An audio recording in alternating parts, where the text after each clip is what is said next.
Voilà, après la présidentielle de 2023, proclamant la réélection du président Félix Tshisekedi pour un deuxième mandat et le tout dernier constitutionnellement, à l'Union sacrée, il y a encore du rififi. Du rififi, on a vu, on a entendu un audio qui a circulé, un audio impliquant le vice-premier ministre, de l'Assemblée nationale, Mbata, disant que c'est lui qui a tout fait pour bloquer un juge constitutionnel à Baatulukwebo. Ce qui n'a pas arrangé certainement la famille des Baatulukwebo, jusqu'à demander à ce qu'il y ait certainement de droit des réponses par-ci par-là. Alors ça traduit certainement un malaise au sein des l'Union sacrée. Nous allons essayer d'analyser avec des cadres des l'Union sacrée. Sur ce plateau, nous recevons pour vous Nicolas Kaembe. Bienvenue. Merci, M. David. Voilà, vous portez bien, merveilleux à vous. Hein. Merci pareillement. Est-ce qu'il y a la quiétude au sein de l'Union sacrée? La quiétude au sein de l'Union sacrée. Une union qui est dite sacrée ne peut pas faire preuve de certaines quiétudes. Le climat est serein, l'unité est garantie. C'est une question des poids politiques et des intérêts politiques. Des intérêts politiques. Voilà. Mais quand on voit que on a compris que c'est ce qui vous unit, il n'y a pas de sincérité, il n'y a que beaucoup plus de l'hypocrisie. De l'hypocrisie n'est pas synonyme de la lâcheté. Il y a les lois, il y a les droits, tout sera respecté. Nous avons des institutions démocratiques et élues au suffrage universel direct. Et le futur de l'Union sacrée promet. Ok. Ah, vous dites les futurs de l'Union sacrée promet, mais jusque-là, vous avez écouté l'audio d'André Mbata. Est-ce que ça vous met à l'aise? L'audio du professeur André Mbata, qui est le premier vice-président de l'Assemblée nationale, c'est une activité qui est tout à fait impossiblement acceptable. Acceptable comment? On ne peut pas l'accepter, d'autant plus que l'Union sacrée doit faire preuve de l'unité. Mais déjà, on a senti que lui-même a dit que c'est lui qui a privé Baatulukwebo d'un juge constitutionnel, ce qui fait qu'il n'y a pas de sincérité entre vous.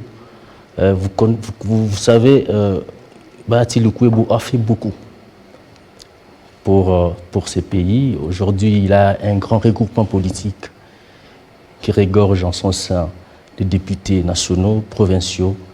Et aujourd'hui, il est le premier à avoir déclaré haut et fort soutenir la candidature du président élu, Félix Tshisekedi, qui était son objectif principal. Et l'objectif étant atteint, je pense cependant qu'il est maintenant le temps de se mettre au travail et de pouvoir réaliser encore des bilans plus positifs pour ce mandat qui est encore dans tout son début. Voilà, tout son début, mais jusque-là, il y a 25 000 candidats au niveau des élections législatives. Okay. Et la plupart c'est l'Union sacrée. Est-ce que vous ne voyez pas qu'une fois que les résultats vont sortir, il n'y aura pas de quiétude, il n'y aura pas de sérénité au sein de votre famille politique Union sacrée? Écoutez, au sein de l'Union sacrée, les candidats ont été alignés. Et 25 000 candidatures, 39 000 au niveau provincial, ça c'est 25 000 au niveau national, 39 000, 50 000 au niveau des élections municipales.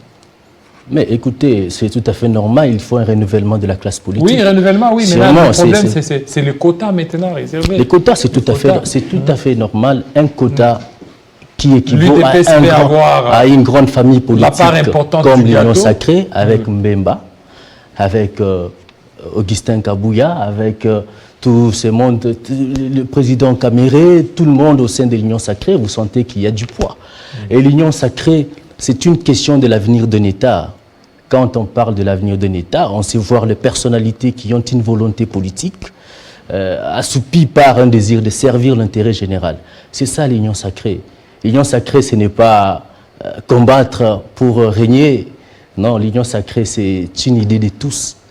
c'est une idée qui soutient le président de la République, Félix Tshisekedi Tshilombo, qui d'ailleurs a prouvé au monde entier combien il est si efficace. Vous savez, dans ces pays, on ne peut pas dire que son autorité a été par défi, mais c'est une personnalité politique qui a relevé des grands défis dans ces pays. Le jeu de la francophonie, qui s'était dit, s'était annoncé, ça n'aura pas lié, il n'y aurait pas possibilité, mais ça a eu lieu. Les élections aujourd'hui, que tout le monde croyait, non, qu'il n'y aura pas élection, écoutez, tout le monde s'endormait déjà, mais il y a eu élection. Et le président Tshisekedi est élu. Et il y a une majorité parlementaire et le pays va fonctionner. C'est ça. C'est ça l'objectif principal. Mais pourquoi vous ne tenez pas compte des irrégularités? On a parlé des irrégularités énormes. Et ces irrégularités, ça entache aussi la crédibilité du processus. Les irrégularités, par les dires des gens, on ne peut pas l'assumer, on ne peut pas croire qu'il y a irrégularité parce qu'il y a des personnalités politiques qui voudraient rendre irrégulière. Et cependant, la CENI a fait un travail de titan, l'expertise de Denis Kadima. Aujourd'hui, nous avons des députés nationaux qui seront élus du peuple et qui seront dans une majorité parlementaire pour accompagner bien sûr les programmes de Félix Antoine Tshisekedi Tshilombo. L'assurance, c'est quoi? L'assurance, c'est que tel que nous sommes à ce niveau, nous avons besoin de plus d'unité. Il n'y aura pas de nommés? Non, il n'y aura pas de nommés, il y a compilation. Jusqu'à preuve du contraire. Alors, mais qu'est-ce qui bloque aujourd'hui? Il fallait publier, déjà, ça fait 2 jours des suspens, donc ça continue. On a reporté sine die, on n'a même pas donné la date pour la publication des résultats des législatives.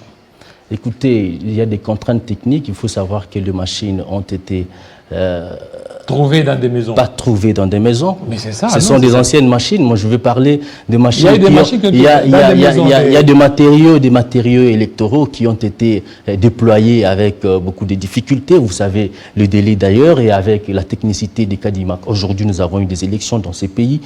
Et des élections crédibles, transparentes, qui font l'unanimité de tous. C'est une première dans l'histoire de notre pays qui est un président élu avec plus de 73%. Tshisekedi a le peuple derrière lui. Tshisekedi a les gens qui connaissent les intérêts du peuple. Tshisekedi a des bons conseillers, il a des poids lourds de la politique congolaise qui ont une expérience politique. Et aujourd'hui, il y a possibilité de croire encore à l'avenir de notre pays, de ces grands Congos. Alors, vous parlez de la possibilité, mais non, le deuxième mandat, sur quoi sera inscrit ce deuxième mandat? Selon vous? Le deuxième mandat est inscrit sur la continuité. La continuité. La continuité de l'œuvre de Tshisekedi et l'amélioration des conditions de vie sociale. Aujourd'hui, nous pouvons parler d'un pays, d'un Congo fort sur l'ensemble du territoire national et international africain. Pourquoi pas? Aujourd'hui, nous avons des relations diplomatiques bien ouvertes. Et aujourd'hui, c'est une première dans l'histoire de la RDC que nous soyons un État des droits qui garantit le respect des textes et qui tient à ce que l'autorité soit établie sur l'ensemble du territoire national. Voilà. Merci beaucoup. Alors, votre dernier mot par rapport au président Félix Tshisekedi? Ouais, je pense que le président Félix Tshisekedi a beaucoup à faire. Il doit connaître qui est qui pour travailler avec qui. Et il sait lui-même qui représente qui. Et il sait lui-même qu'est-ce qu'il doit faire. Vous n'avez pas postulé, vous? Moi, je ne postule pas maintenant. J'ai laissé la place aux autres de postuler. Je reviendrai en 2028, sûrement. Oui. Qu'est-ce que maintenant vous comptez servir? Qu'est-ce que vous comptez faire pour apporter votre soutien au président et au gouvernement? Pour apporter le soutien au président de la République, je suis dans un projet agricole, personnellement, dans la ville-province du Kasaï.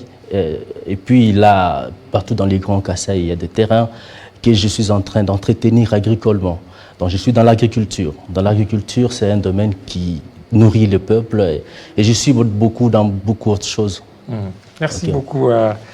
Ça c'est bien, il faut beaucoup plus sensibiliser les jeunes à faire l'agriculture et non pas tout le temps se lancer en politique, c'est abrutissant. Ouais, la politique, elle est faite pour tout le monde. Voilà, tous ceux qui veulent faire la politique peuvent la faire, dans oui, un état de droit comme la RDC. Oui, mais trop de politique, c'est envahissant. Alors qu'il y a autre chose, les gens doivent se faire. Alors, merci beaucoup. À tout de suite à notre invité. D'accord.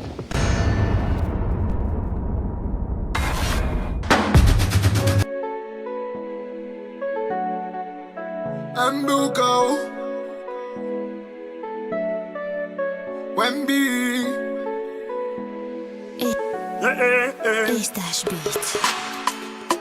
maendeleo ya mjini munajua ni vijana, lwalabani weni mie tuipende kupita jana, tukatale uchaguzi jo tuishi na salama, akili ni mari tararararantantanta. Maendeleo ya mjini munajua ni vijana, lwalabani weni mie tuipende kupita jana, tukatale uchaguzi